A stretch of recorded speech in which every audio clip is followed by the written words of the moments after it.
Hello students, today we are going to discuss Viva questions for Biology Practical Class 3।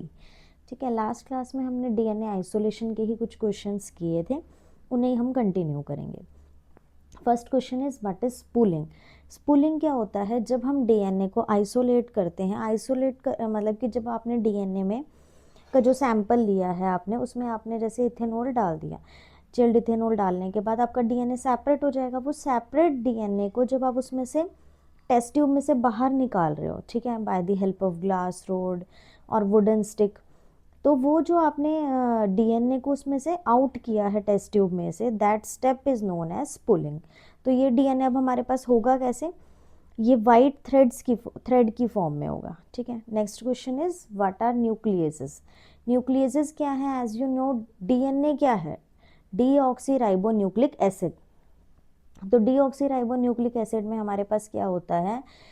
Nucleases जो हैं वो क्या करेंगे? इस न्यूक्लिक एसिड को ब्रेक करने का काम करेंगे। मतलब जो भी इसको डीएनए को जो भी डिस्ट्रॉय और डिग्रेड करेंगे उसे हम क्या बोलते हैं? न्यूक्लियसेस। और ये कहाँ होता है? प्लांट टिश्यू में ही ये होता है। ठीक है, अब नेक्स्ट क्वेश्चन है why should ethanol be added slowly along the side of the tube.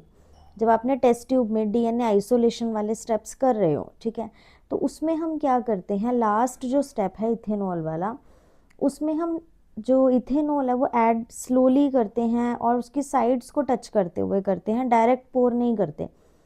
ये इसलिए करते हैं ताकि उसमें एक सेपरेट लेयर बन सके और मिक्सिंग अवॉइड हो सके। ठीक है, why is DNA white in colour? क्योंकि उसमें कोई भी किसी भी तरीके का कलर्ड पिगमेंट प्रेजेंट नहीं होता। Why do we filter the extract? अब फिल्टर इसलिए किया जाता है, जैसे आपने बनाना लिया, फर्स्ट स्टेप जो होता है हमारे पास, बनाना लिया हमने, बनाना का हमने एक सस्पेंशन टाइप सॉल्यूशन सा बनाया, सस्पेंशन बनाया, ठीक है, फिर उसे हमें उसके लार्ज जो डेब्रिस है उसे अलग करना पड़ेगा ताकि हमें एक स्मूथ फिल्ट्रेट मिल सके। अदरवाइज हमें डीएनए और बनाना के जो फाइबर्स हैं उनमें डिफ्रेंशिएट हम नहीं कर पाएंगे। Next question is what is role of protease. Protease का क्या रोल है? ये हमारे पास प्रोटीन को ब्रेक डाउन करने में हेल्प करता है। ये हमने स्टार्टिंग वाले क्वेश्चंस में किया ही था कि हम सॉल्ट डाल रहे हैं, डिटर्जेंट डाल रहे हैं, कुछ सेल वॉल को ब्रेक कर रहे हैं, कुछ प्रोटीन को ब्रेक कर रहे हैं, तो वही हमारे पास प्रोटीएज एंजाइम होते हैं।